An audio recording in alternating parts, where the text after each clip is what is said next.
Please the court. Brandon Breslow, Kynes, Hartman, and Feldman, along with Kristen Norris on behalf of Betty Baxter for the estate of Brian Baxter. There are 5 minutes per rebuttal. Okay. This is an appeal from summary judgment in a wrongful death case that involves a high-speed collision on a pitch-dark highway. And the disputed issues of material fact which jump out at you when you read this are whether or not the truck trailer in question was illuminated. That is correct, Your Honor. That is issue number 1 and issue number 2, and that's based on the eyewitness testimony of the 2 drivers behind the truck driver viewing the collision itself occur and saying that had the trailer been illuminated, we would have seen it. And nobody else testified to the contrary. No, Your Honor, there were no other eyewitnesses to the collision who testified that the trailer was illuminated in any way. The driver saying he checked him out before he left. Yes, Your Honor. Yes, Your Honor, that's correct.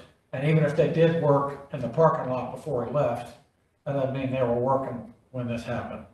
Yes, Your Honor, and also that the trial judge found that testimony by Mr. Preston was uncontroverted, but that is still a jury question, Your Honor, in light of the eyewitness testimony about the lights not being illuminated at the time. That also was uncontroverted, right? Unrefuted, yes, Your Honor. Okay. I think those two things are materially disputed to create a genuine dispute of material fact for the jury on the issue of whether or not the lights were illuminated at the time of the collision. But both of those drivers said, gee, I wasn't really paying attention because it was happening so fast and I was worried about what I was doing. And the trial judge placed a lot of emphasis on that. Your Honor, what they said, I'll take each eyewitness in turn. What Ms. Johnson said was, I was not paying attention to the trailer because the trailer couldn't be seen. There was no reason to pay special attention to the trailer when it was on. She did say that was avoiding the accident. And you don't have to agree that that's chronologically difficult to swear because she couldn't avoid the accident until it's happening. Yes, Your Honor, that's correct. When she's not paying attention, I wasn't paying attention because I couldn't see it. I'm sorry, Your Honor. You just said Gaines said what the panel said, which is you said, well, she just said I wasn't paying attention because I couldn't see the truck. But that's not all she said. She said I wasn't paying attention because I was trying not to get in an accident. At the time the impact occurs, Your Honor, when she thinks this car has essentially exploded, which is not what happened. She says, I'm then focused on getting onto the side of the road, and she does eventually help the Daniel Baxter. Truck driver herself, right? She is a professional truck driver, Your Honor. She says, had she been in the car that the Baxters were driving the Toyota Corolla behind the trailer, that she would have gotten that same accident, or could have gotten into that same accident. Your Honor, what Ms. Johnson says when she discusses about not paying attention, there's no reason for her to pay special attention until the collision occurs. But what Ms. Johnson also then says is that had there been lights or brake lights used by Mr. Preston at the time of the collision, she would have seen those. And so the reason that their trial judge places emphasis on that testimony is that it's taken out of context. Now, Your Honor, and along those lines, the trial judge erred when it rejected that testimony based on its finding the eyewitnesses were not paying close attention. And at a minimum, the strength of their testimony, as we pointed out in the briefs, is a jury issue. It's a credibility one that's improper for summary judgment. As Judge Morris said in the last opinion, which was filed as notice of supplemental authority, the general bedrock principles of summary judgment are for trial judges not to weigh the evidence or make credibility determinations. And that applies in this case, and particularly in the way the trial judge entered its order. It goes through and says and doesn't point out the testimony of Ms. Johnson or Mr. Vaca, who was also an eyewitness, and said they did not see truck lights illuminated on the truck, but did see the collision, which is all that needed to be in the record evidence to survive summary judgment in this case. The trial judge says, well, they must have just been trying to avoid the accident, but that's not all the witnesses said. They did describe that they would have seen the brake lights had they been illuminated. The defendant's answer brief in particular illustrates that this is a factual dispute that jumps out of in the way that it sort of wrenches snippets from the testimony of Ms. Johnson and Mr. Vaca. But as we just discussed, the entirety of that testimony shows that had the truck lights been illuminated, these witnesses would have seen it. They weren't illuminated. And that testimony itself is enough to dispute Mr. Preston's testimony. I don't know that they go so far as to say that they weren't. I think they say that I didn't see the truck until I came up on it. I probably would have seen it if I remembered seeing lights. They don't, I don't know it's so certain as like 100% I didn't see any lights as typical in all testimony as far as 100%, right? So, but to your question, whether there's an issue of material fact here. So, I guess I had a question because it seems to me that the trial court kind of generalizes and lumps these two witnesses together in that paragraph in the order. And I had a question as to the emergency flashers. I believe that only came from the testimony of Mr. Baca. Or was it in Ms. Johnson's testimony? I don't think it's in both.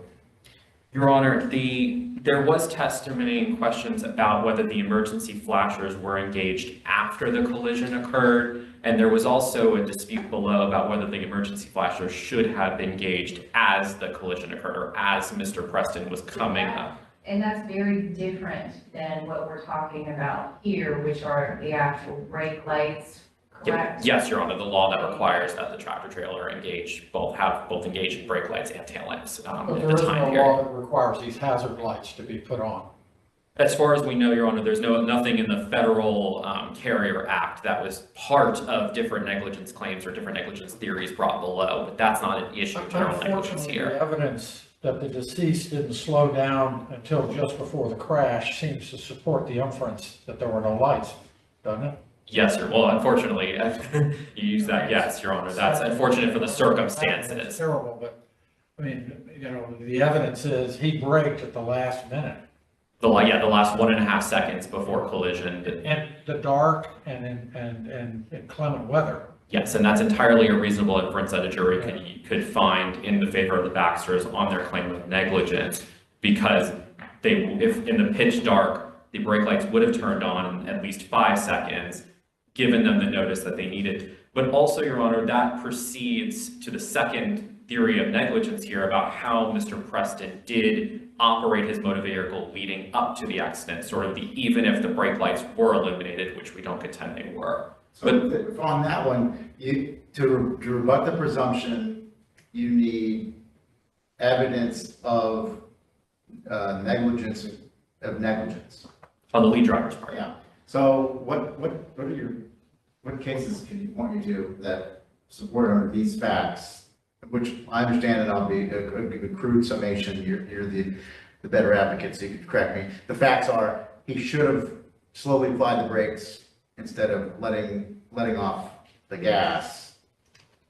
That is one factual sir. Which inevitably led to the necessity of slamming on the brakes later. I mean, that's negligence. I mean, Yes, Your Honor, in part. So Your Honor brings up what the body of case law might be about the ability of what this driver should have done when they're coming upon potential danger ahead of them, and there are cases that discuss that. I don't want to interrupt you answering his question, but I want to point out to another issue related to his question and let you address it.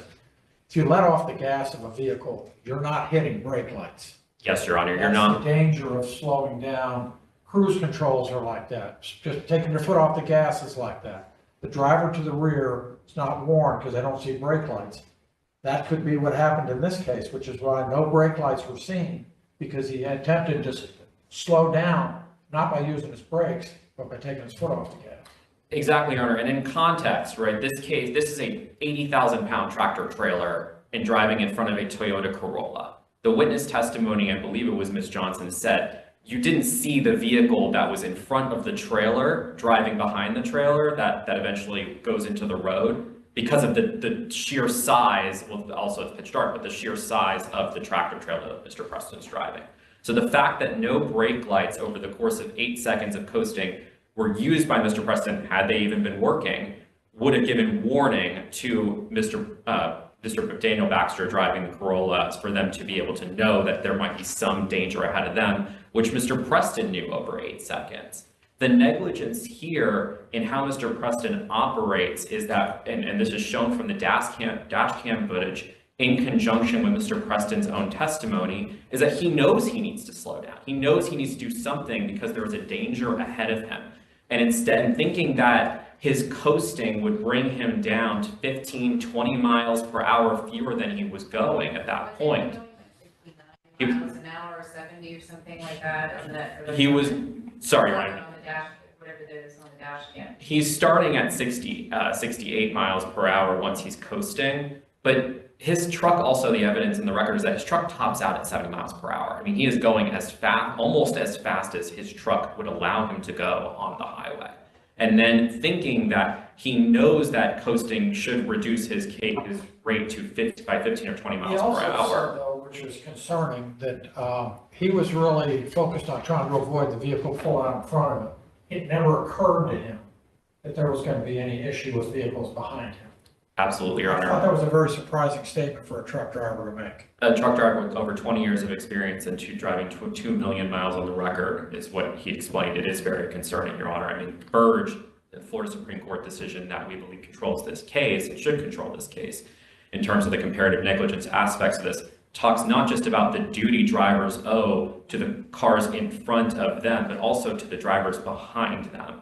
And we think that applies with special force with a tractor trailer like Mr. Preston is driving.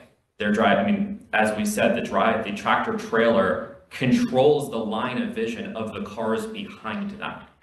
And so it is especially important, and a reasonable jury can conclude this, that Mr. Preston should have at least, if he thought the lights were working, flashed his brakes to let the driver behind him, if there were any drivers like Mr. Baxter or others, to know to slow down. I know we're kind of focused on the brake lights, because obviously those illuminate a different color, okay? But there was some testimony from the witnesses that they didn't even know there was a truck in front of Mr. Baxter's car. So my question is, what was the testimony on the lights of the car, of the truck?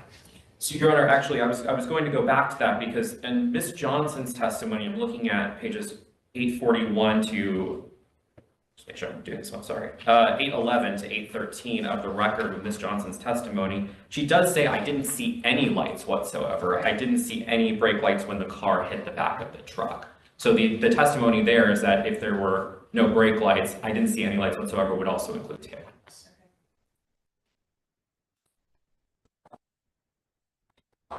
Your Honors, in regards to the argument about negligence, I do just, on the second negligence theory here, in addition to the brake lights of what Mr. Preston is doing, I wanted to continue on to say that there would have been no need, as Judge Atkinson brought up, for Mr. Preston to still stand on the brakes as he explains it and go drop his rate of speed from almost the near top of his capacity his truck could handle to 70 miles per hour by 54 miles per hour in about 5 seconds.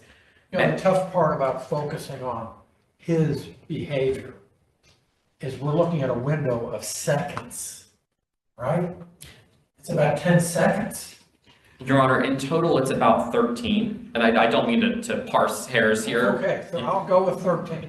30%. That's still, you know, I mean, it's hard to sort of find fault with anything he did in a window of 13 seconds. A reasonable jury could find fault in that.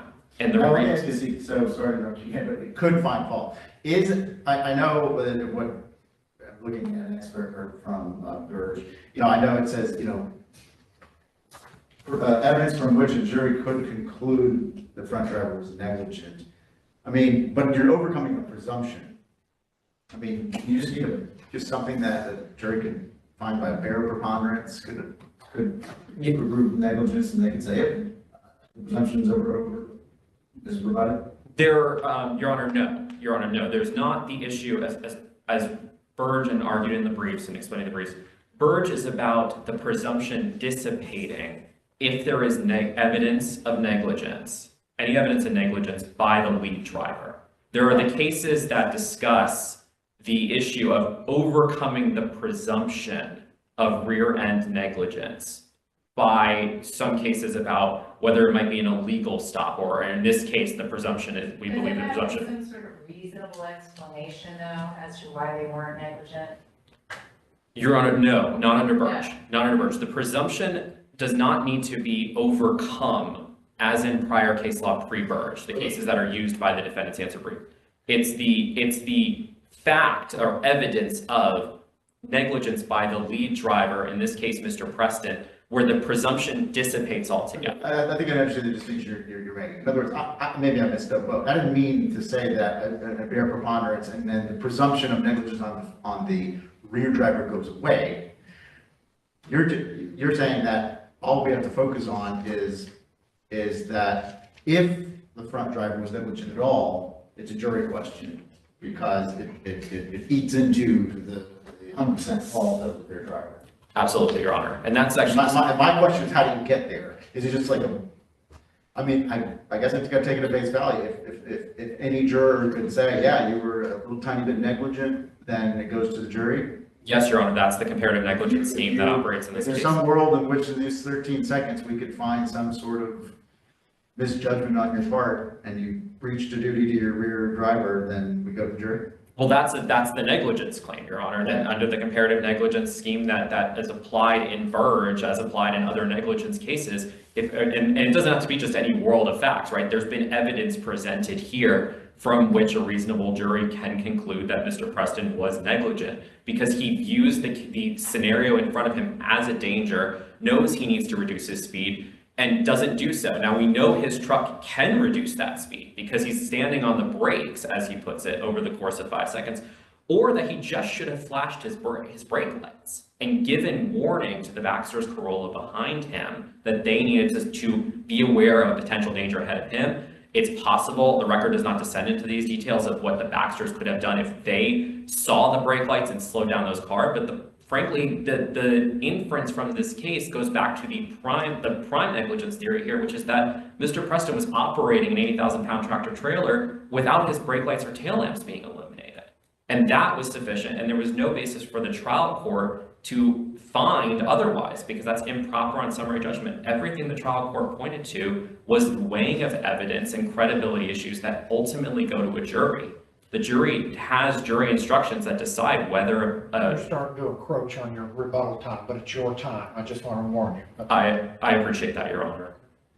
To just conclude my thought here, the jury instructions do talk about the believability of witnesses, and the things the trial court brought up about whether or not these witnesses could have viewed the accident or didn't view the accident are our ability to perceive, ability to recall certain facts, and those are classic jury questions.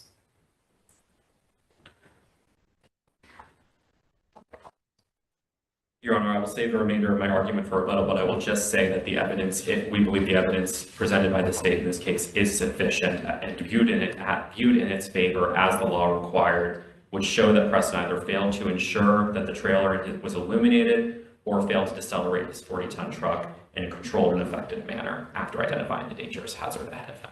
There's the remainder of my time. You'll have 4.5 minutes.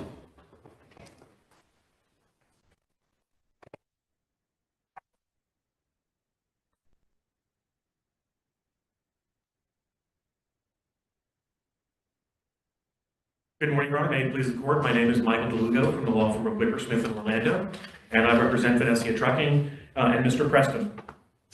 Obviously, given your questioning of my colleague here, it's very clear that we have two very clear issues that we're talking about here. One is whether or not the trailer was illuminated in the moments prior to this accident, and the second is whether Mr. Preston himself was negligent in the manner in which he slowed his vehicle down. It looks like the trial judge acted as a jury and made a credibility determination and found some facts. And I disagree with that. Okay, well, I expected you would. I want to give you a chance to tell me. Thank you. Really what this comes down to is timing. Okay, so with regard to the illumination of the trailer, the only testimony that was presented to the lower court of whether the lights were functional was Mr. Preston's testimony himself that he conducted a pre-trip inspection of the vehicle and the lights were working. Okay. Let me ask you this: how does I'm not saying the record supports this, and it's a theoretical question, but reject it if you think it's outside the record. How does a truck driver without a partner determine whether his or her brake lights are working? As a practical matter, I do not know. I can't answer that. It is say, well, a logical conundrum. Rear of the trailer, and I didn't That's see. an excellent question. I didn't see the, No, I thought about that as well, and there is no record to indicate how that works. It's unrefuted. It's unrefuted. Yeah. That's correct. That's correct. How that actually worked as a practical matter, I do not know. I think you're right. I think you would have to have a partner to confirm. We did, and this you can educate me on, I don't remember. Did Mr. Preston testify that my brake lights were working, or did he just say generally, yeah, I didn't check and there were lights? He testified that he conducted his pre-trip inspection and that the lights were functional. Or he didn't say, He didn't go into specifics as to each brake light. versus running lights. That's correct. The only testimony on any brake lights comes from the witnesses, Bach and Johnson.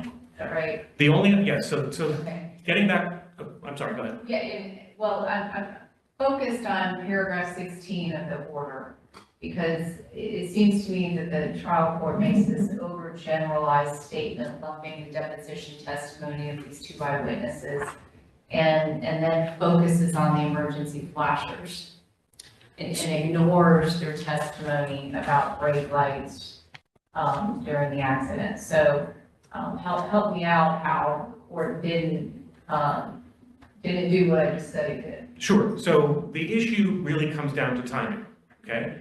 Both Mr. Baca and I'm blanking on her name, the other witness, Don Johnson, thank you, both testified that they weren't paying attention to those vehicles prior to the accident. And the issue is, did the brake lights function prior to the accident? And it just makes logical sense that they're not paying attention to, they're focusing on their own driving. They're driving their vehicles.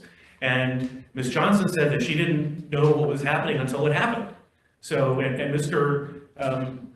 Baca. Did she also say that, if I were Mr. Baxter, I probably would have crashed too, because I couldn't see the truck? She did say that. But the issue is, was this vehicle illuminated, or was the trailer illuminated? And she testifies that she wasn't paying attention until the accident actually occurred. So there's no testimony to contradict Mr. Preston's testimony that the lights were functional prior to the accident. Both the eyewitnesses, Mr. Baca and Ms. Johnson, only testified to what they saw after the event occurred. Well, Go ahead, Judge. there's a question, I believe this is Mr. Baca, at any point in time, either before the collision or at the time of the collision, did you see the truck that they hazard lights? No, they were never on. That they were talking about coming up onto the truck itself, not seeing any lights. So isn't that an issue for the jury, that whether or not that truck had any lights at all, whether they be brake lights or just their lights on during a very, very dark part of the day? Isn't that a matter and a question for the jury? I think there are flaws in both eyewitnesses' testimony that allow the judge to make the decision that was made here. First, with regard to Mr. Baca, he testified that when this accident occurred, he was 500 meters away. So anything that he's not testifying to what the illumination of the vehicle prior to the accident. He can only testify to what he sees once he drives that 500 meters and comes even with the accident. And the same is true with Ms. Johnson. She testified that she wasn't paying attention until the accident occurred. So the trial judge in this case, I think, was correct in concluding that there was no contradictory testimony to Mr. Preston's testimony about the lights functioning until after the accident occurred. Well, if that's an inference, though, that's an inference that the jury would have to draw, that she didn't see lights that were actually there because she wasn't paying attention. But couldn't the opposite inference also be drawn, which is that I didn't notice the truck because there were no lights? And if so, isn't that a jury question? But she testified that she wasn't paying attention until the accident occurred. So again, I keep on coming back to the issue of timing and the fact that the only testimony elicited from these two eyewitnesses are what they saw after the event occurred. Well, the problem with that is that the human senses sort of vary on a focus and a periphery. And it sounds like her focus was driving her car, but when asked about it, her peripheral memory was, oh, by the way, I didn't see any lights on that either. I mean, it's not like you can only see one thing at a time. None of us do that. We see multiple things at the same time. And that sounds like what this testimony is. My focus was on making sure I wasn't involved in the crash, but oh, by the way, I didn't see any lights on that truck in the periphery of my field of vision. So, and at night, your lights are going to be really present. You know, it's not like daytime where you're not sure if you see lights or not. At nighttime, they're either going to be there or they're not. Understood. I'm sorry, was there a question? I wasn't. Well, I want you to respond to that if you disagree with it. I don't disagree as far as human nature, although there was no human factors testimony, no expert witness in human factors in this case. But that is true. We all have the general knowledge of how our vision works. But again, I would say that the testimony from Ms. Johnson was that she wasn't paying attention until this occurred. Well, that's the problem with the trial judges seizing on that comment. The dichotomy that I just explained to you. Her sole focus wasn't the back of that truck. Her sole focus was, I don't want to get involved in this accident. And in the periphery, she recalls not seeing lights. That's the problem with what the trial judge focused on. I wasn't paying attention. And like that was the end of the story. Well, the jury would have the opportunity for lawyers to argue the things that I've just laid out to you about why what her sole focus was isn't necessarily the only thing she could perceive. There's other things that she could perceive. That's the problem with, the way this got, rendered. This is the question I have, because if the court is only focused on the statement of not paying attention, it's ignoring the deposition testimony and disregarding it, possibly on credibility grounds or whatever. But one of the questions to Ms. Johnson was, is there any reason you can think of as to why you didn't or couldn't see the cement truck ahead of you?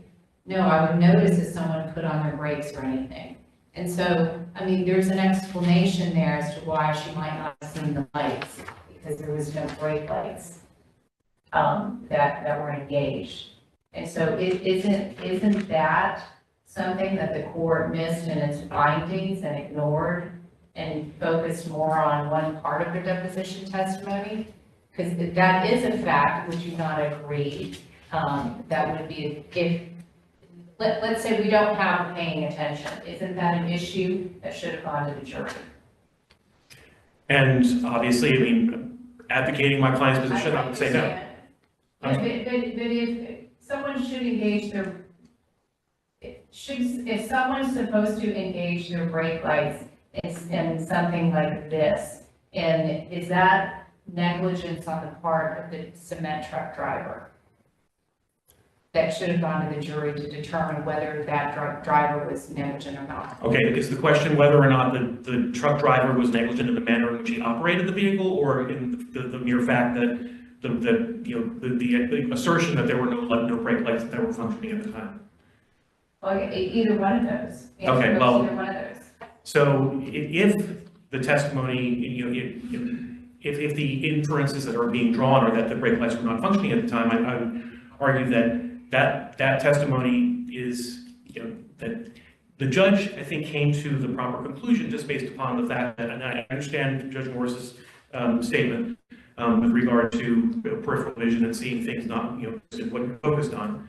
But again, I keep on coming back to the issue of her testimony stating that she was not paying attention. And this is human, that's also human nature. It sounds to me in the order that the judge sat as a seventh juror and decided to take parts of that testimony and ignore other parts where she said she didn't see lights.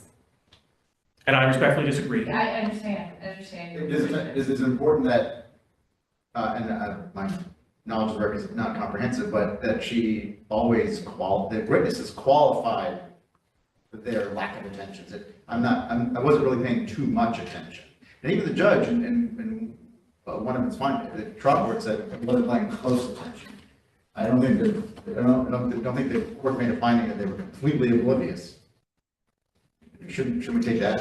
Right, you're right. The page 820 of the record, she states that I wasn't really paying too much attention. In other words, that means there's not a complete dearth of attention. It was just, wasn't as close as it could have been. Should that matter? I don't believe so. Can I ask you a question about the alternate theory? Should it matter, or does it matter to support the argument that the witness himself, the truck driver, professed an intention to slow the truck down a certain amount and admitted that his course of action didn't slow the truck to the degree he had hoped it would? Well, the issue again comes down to timing. So when Mr. Preston perceives the danger, it's still out of the right of way, okay? And that's when he makes a decision to take his foot off of the accelerator and to go into cruising mode. And that goes on for 8 seconds. So that was appropriate given the circumstance. But isn't it evidence of negligence that he said, this is what I intended to accomplish by taking my foot off the gas pedal, and that didn't happen. That, in other words, he made a calculation that if I take my foot off the gas pedal, I will decelerate at a rate that will, ensure safety. And he admitted, well, the deceleration wasn't as effective as I intended. I don't think that his lack of accuracy with regard to the amount of velocity that is lost by taking your foot off the accelerator versus braking constitutes negligence, especially under these circumstances where, again, he perceives a hazard but off the road. And that's why he intends to reduce his speed by taking his foot off the accelerator. It's not until the vehicle that is outside of the right-of-way enters the right-of-way, that's when he applies the brakes. And I think that was perfectly reasonable. And that's what the bilge says. Anyway, it's bilge versus Sharon. It says just evidence from which a jury can find negligence. I mean, an analogy would be, say, a doctor in med mal case said, I put 4 sutures because typically that I thought that would stop the bleeding, but it didn't stop the bleeding as much as I had expected it to. Isn't that evidence from a jury that this doctor in his professional judgment said, I thought this would work, but it didn't? I think that the professional malpractice analogy doesn't work in this case. I think that under the circumstances, especially here where you've got a video showing what Mr. Preston is seeing, and his actions in response to the hazard that he is seeing were appropriate. And I think that the judge under these circumstances was correct in finding that Mr. Preston was not negligent as a matter of law, and therefore the Burge decision is not triggered. And so we're just left with the inference of negligence. I'm more troubled by his actual admission of negligence and said he wasn't concerned, didn't have a clue what was going on behind him in a rear end collision case. All he had to do was look at his rearview mirrors and see these cars bearing down on him. Presumptively, he would have done something to alert him or warn him or something. But I don't think he can. Basically said, I didn't even think about it. But he can't be held to be negligent if he has to choose between the accident in front of him or the accident behind him. He can only respond to the visual cues that he has in front of him. If his concern is more about what's in his rearview mirror than what is in front of him, that's negligence. It just is difficult for me to comprehend that any driver who's coming to an abrupt stop on a highway doesn't, among the many things they do in the few seconds they have to react, is look in the rearview mirror and see what's behind them. And I think that this accident happened too quickly, or this hazard appeared too quickly for him to do anything other than what he did. I agree, 13 seconds, whatever, how many seconds is not enough time to even think about what you're going to do, really. So, I mean, I do understand that part of it. The two issues, I think, with regard to whether Mr. Preston himself was negligent is, I think, a non-issue because he did what he had to do under the circumstances. We would argue that the presumption of negligence on the part of the rear driver has not been overcome in this case. We would ask that the court affirm. I'm happy to answer any further questions. Otherwise, we'll rely on the brief. Thank you. Thank you, Your Honor.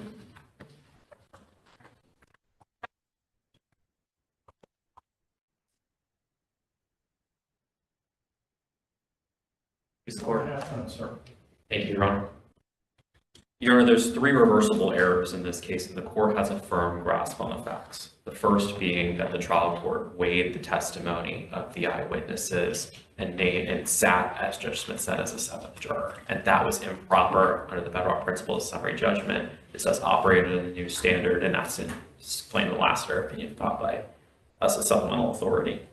The one thing I want to bring up about what my colleague said in response was that this is something that